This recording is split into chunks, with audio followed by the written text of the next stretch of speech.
thanks very much. Really appreciate the chance to be with you today, and looking forward to the conversation most of all. So I'll be fairly brief by way of remarks. But first of all, I want to recognize you, President Sheehan. Thank you for the work that you're doing both in New Hampshire and nationally. I know you've been very focused on helping more Americans understand the importance of transportation and infrastructure in their daily lives, which is obviously something I'm very passionate about too.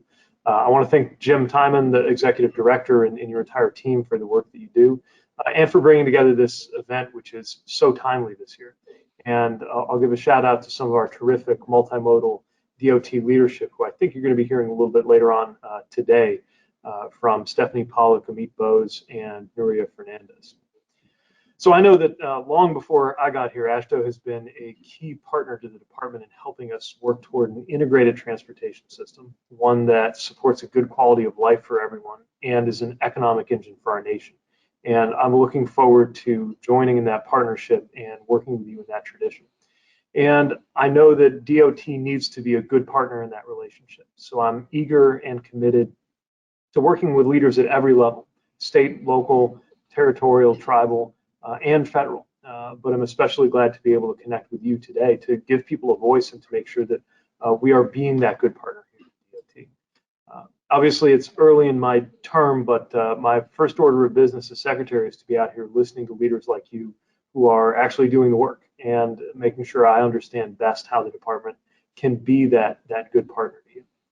I know that you're also among those who have been working and waiting most patiently or maybe impatiently toward the moment when Infrastructure Week will no longer be a kind of Groundhog's Day promise, but will actually be something that delivers generational investments for the American people. We've got to address the economic and the health crisis in order to be able to look at that next step. And it's also important to remember that, well, the transit funding in the rescue plan is a good example of how a lot of things are part of that fight against COVID. After all, how can you get vaccinated if you can't get to where you need to be? Fundamentally, what we're seeking to do is establish policies that elevate people and elevate the policies that lead to outcomes.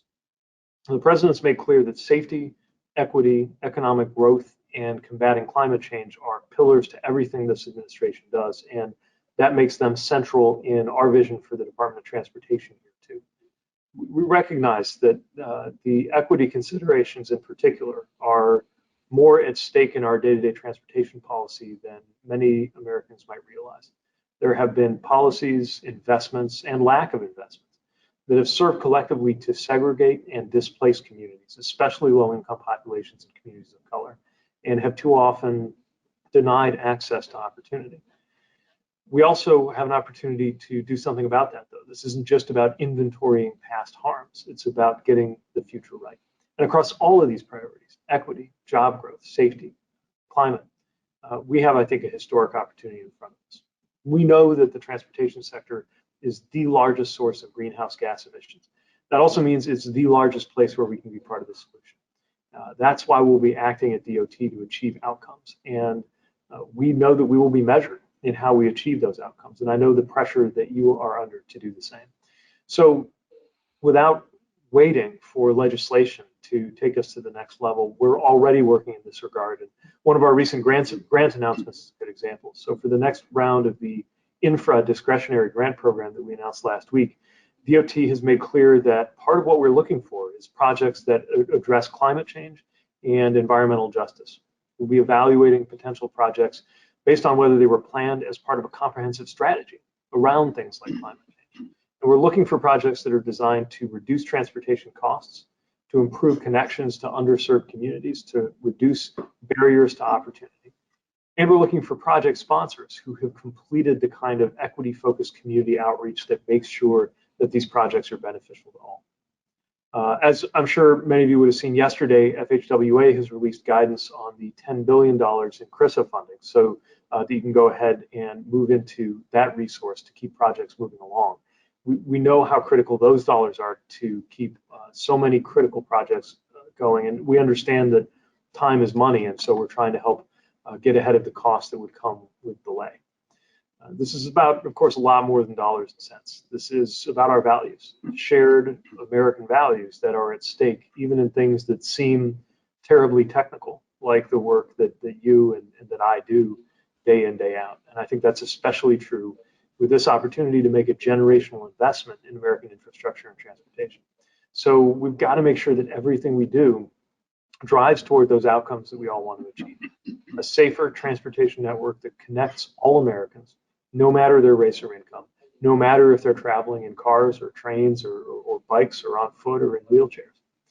We need to create a network that leads to less pollution, that is more resilient for the challenges that climate change is already laying at our feet. And we got to take the opportunity to transform our deteriorating infrastructure into a 21st century system that creates more of those opportunities and accelerates equitable growth, and critically, increases the global competitiveness of our country at a moment when there's no time to lose. And I think we're going to create a lot of jobs while we're at it. So we are so eager to partner on the road ahead, so aware that the solutions will not come from here in Washington, but the support should.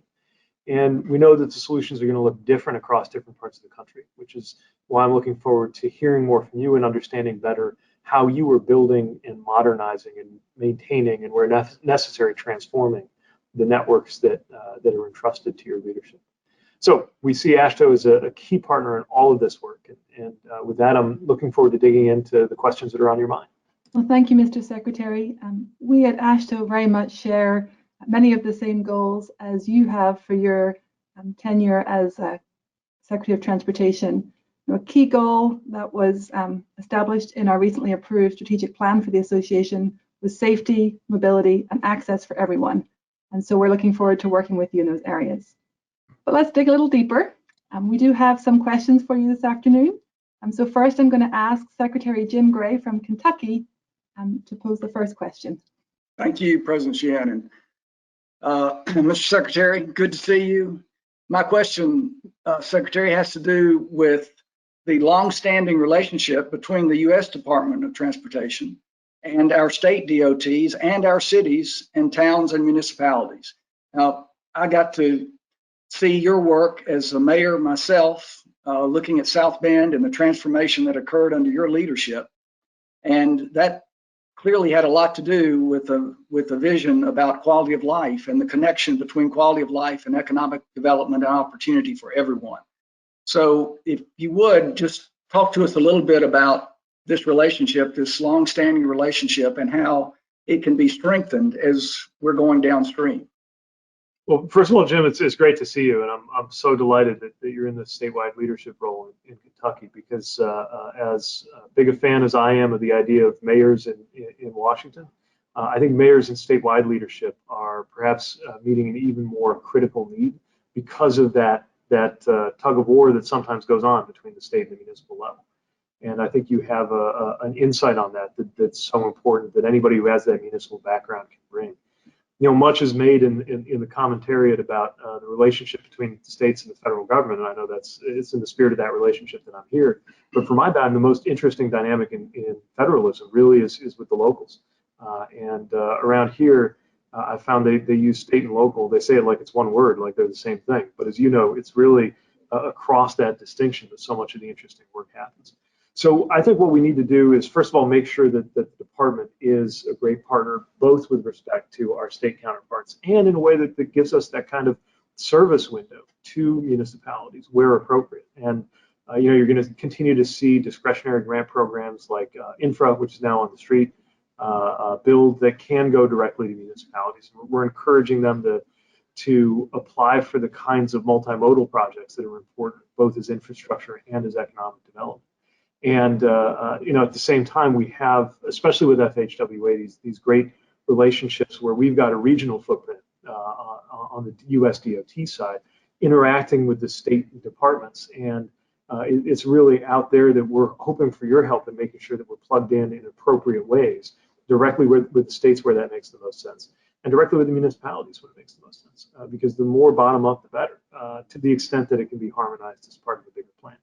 And I think it's so important that we get that dynamic right, Part of what I'm hoping to do here, especially with regard to those communities that can't afford to have a full-time federal relations or even state relations person on board. We couldn't when I was in South Bend. And so we can't expect them to be able to navigate these confounding processes that sometimes exist on the federal side.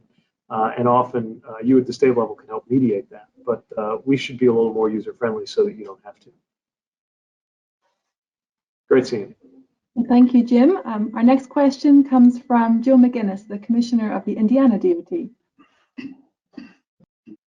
Well, Secretary Pete, it's good seeing you again and being able to connect at different levels this time. But as you saw with Secretary Gray, they're stacking the deck with former mayors here, which isn't necessarily a bad thing. But state DOTs value the flexibility of the federal transportation program because it needs to work in all corners of this vast country, urban, rural, and everywhere in between. That being said, there are clear national policy goals that are articulated in every surface transportation reauthorization to meet the challenges of its time. What are your policy priorities for places like Indiana that we both proudly call home to serve the needs of small cities like my hometown of Franklin and connect rural America? Well, thanks. First of all, great seeing you. And yeah, obviously I'm always going to have a soft spot for mayors in roles like this. So as with Secretary Graham, I'm delighted that you've been in this role too. And we all cheered when you first took it on. And I'm so excited that there's a new capacity to work with you on. Yeah, I think what you're speaking to goes to the heart of our making sure we don't have a one-size-fits-all policy in terms of how the U.S. DOT thinks. And what we know is a lot of the goals are the same. The policy priorities that work across every community are safety first, and then everything that we can do to build up jobs and economic recovery and support policy goals like greater equity and getting ahead of the climate challenge. How to do that is very different across different kinds of communities. And we've got to be flexible enough in our approach that we're really supporting local and state leaders crafting the solutions that work closer to home for you.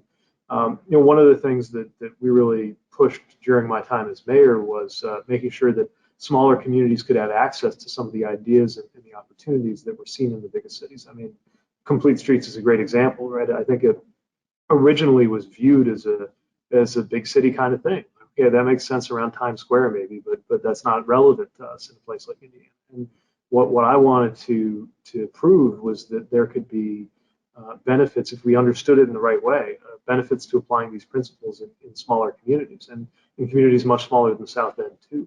I think there's a lot of promise there. Matter of fact, in some ways, when you think about their layout and their modes and how people get around, the smallest communities have more in common with neighborhoods in the very biggest cities than the in-between zone that the South Bends of the world are in, right? Because of the way people can get access almost on foot to a lot of the things that are in a shorter radius. And yet we know that the smallest communities can be isolated very quickly if we're not supporting the network. So I think it's a matter of making sure that our grant programs can tell the difference. And as I said earlier, I want us to feel like our window is open, our door is open, for very easy to navigate access, to be user-friendly to those smaller communities, because we can't expect them to develop and maintain the same kind of capacity. You shouldn't have to spend a ton of money on how to figure out how to get the U.S. Department of Transportation to help you. It's what we're here to do. And we really look to state leadership like you and your counterparts to help us navigate that, because often through whether it's FHWA or other relationships or through AASHTO, you can be their voice too and just get to us in a way that we might not be able to hear if you weren't there to speak for them. Well, thank you, Mr. Secretary. Our next question comes from Sean Wilson, AASHTO's Vice President and the Secretary of the Louisiana Department of Transportation and Development. Sean? Good afternoon, Mr. Secretary. I have the unfortunate pleasure of being the first non-mayor to get to ask you a question, but I'll tell you I'm the mayor of my house when my wife's not home. But here goes my question for you. We know from conversations within our own states, particularly with local elected officials and legislators, that raising the necessary revenues for transportation investment is a really tough thing to do, and it needs leadership like you would not believe. Over 2/3 of the states in this nation have been able to do this over the last decade. Unfortunately, my state, Louisiana, is not one of them. During this time, however, the Federal Highway Trust Fund had to be sustained with $154 billion in general fund transfers. State DOTs support motor fuel tax increases, as well as indexing as a short-term solution while we prepare for transition to a road usage charge in the future. So given that background and recognizing the political landscape, how do we restore the solvency of the Highway Trust Fund, which we believe is so critical as state DOT officials to delivering a federal program at the state level? Well, it's such a great question. And as you know, it's really the order of the day when it comes to thinking about some of what's coming around the corner, including the reauthorization of surface transportation that's before us very soon here in Washington. And I think it's important to recognize that a lot of states have stepped up and been willing to raise revenue even when it's politically difficult, including very conservative places like Indiana, which took that step, and communities like mine certainly benefited from it. As we all know, on the federal level, there's been a gas tax in place that hasn't been raised since 1993, and I believe the last time we were fully solvent the way we would want to be in the Highway Trust Fund was 2008. Now, looking forward, we also know that the gas tax is not a long-term solution anyway, given what's happening with fuel economy and electrification. And so I don't think that's where the energy is going to be here in Washington or in the administration. What we do know is we've got to come up with revenue, and maybe more than at any time since the gas tax was instituted. It feels like so many different possibilities are on the table. Even some of the principles are on the table. And what I mean by that is a principle like the user pays principle. I'm not sure is the only way that some members of Congress are thinking about this, although it's certainly one that's important to a lot of other members, and seems to still be the main way of thinking about this in the states. If we're committed to that view, then whether it's upstream or at the kind of vehicle level, some kind of road usage assessment is going to be necessary, some kind of vehicle miles traveled approach. Trouble, of course, is that nobody's been able to present a version of that fully resolves the privacy concerns and technical issues. But we certainly see some things being done, especially on the commercial side, that demonstrate that we can move in that direction. You could also argue that there are some equity benefits to the kinds of appropriations that have been used to fill those gaps in the Highway Trust Fund. But if we're going to move more in that direction, let's have that be a considered policy decision, not something we just backed into. And I hope that we can have that kind of get our philosophy right as we go into the rest of the discussions this year, rather than just patch something together. I guess what I'm saying is that we're very open-minded about what it means. What we know is that it's got to be sustainable, it's got to be predictable, it's got to be sensible, and in an evolving transportation system, we've got to set it up in a way that's affordable and doesn't place unfair burdens on low-income families or on rural areas where residents may need to drive more frequently.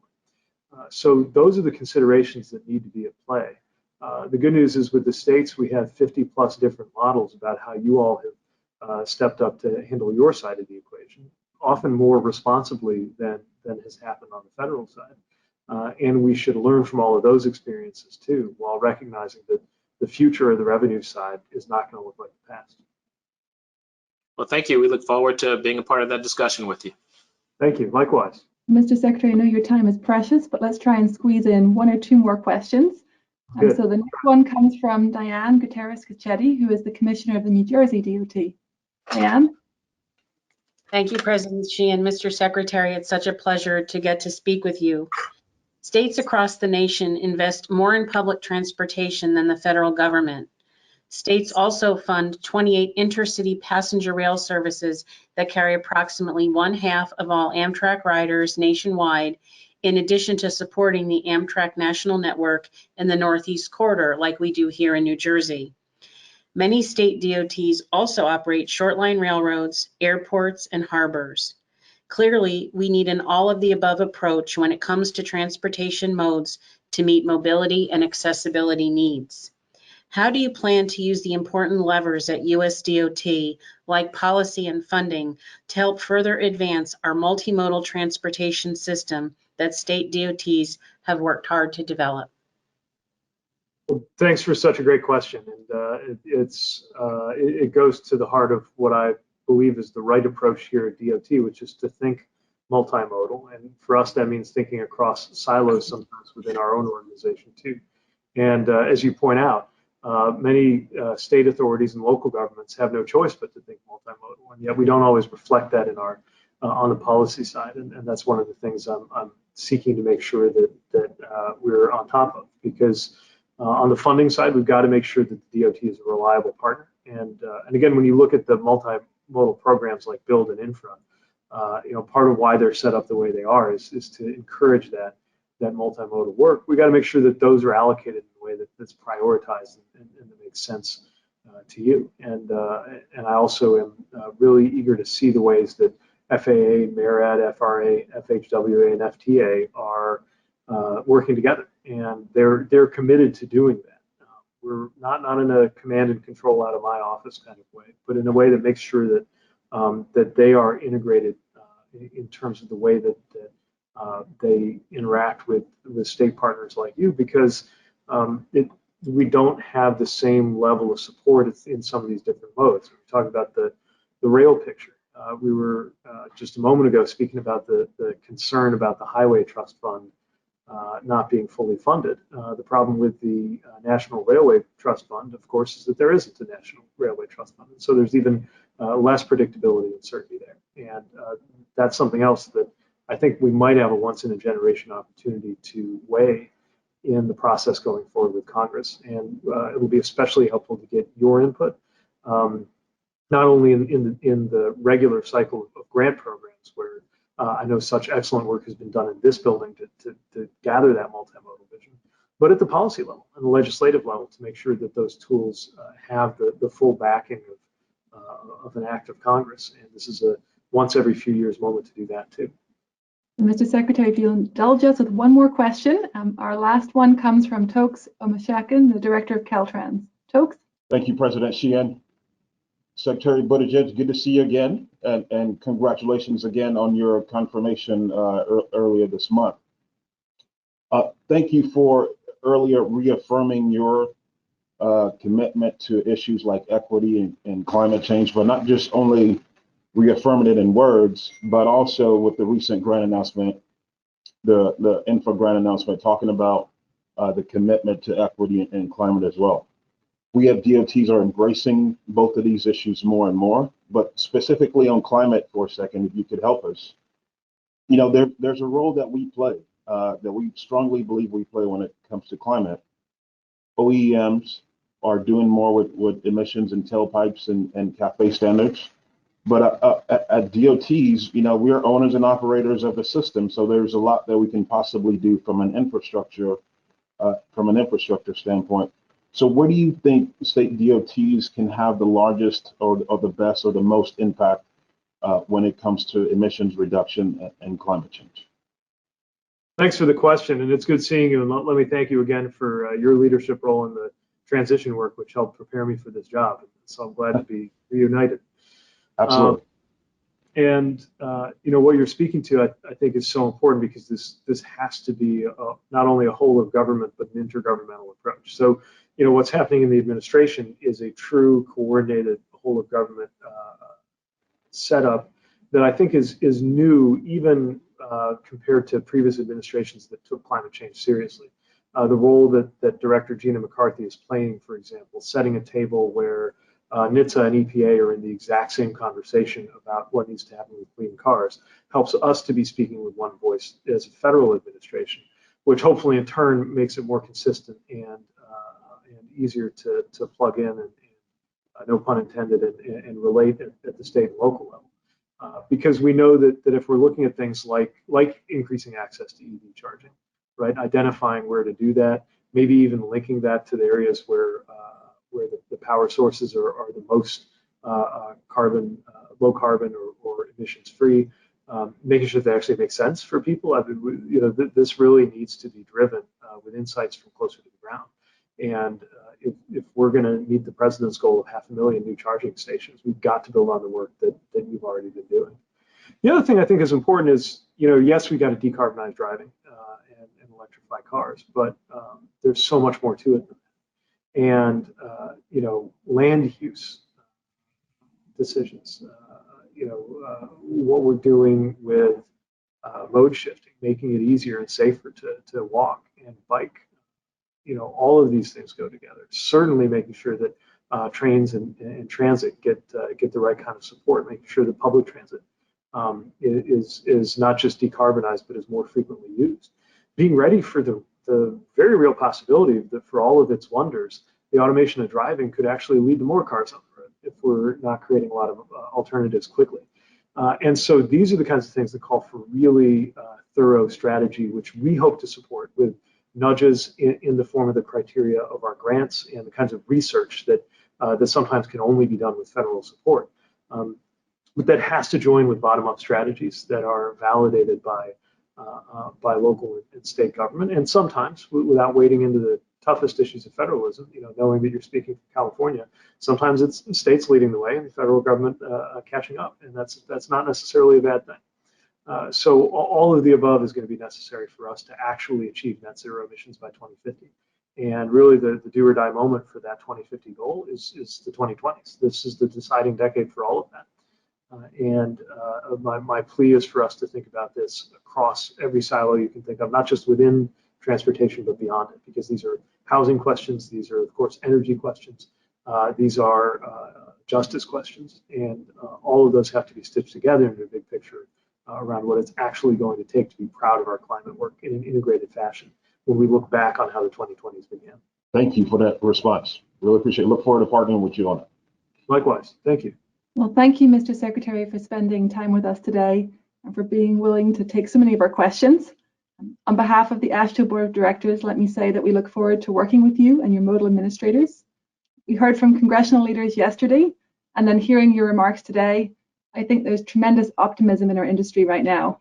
And we look forward to establishing a strong partnership with you and the new administration, and we're ready to work together to further address the policy areas that were highlighted today. But now we're going to hear directly from some of your colleagues, and so we're going to transition into our first panel of the day, which will be led by AASHTO Vice President Sean Wilson. So Sean, can you take it away? Thank you, Mr. Secretary. Thank you very much.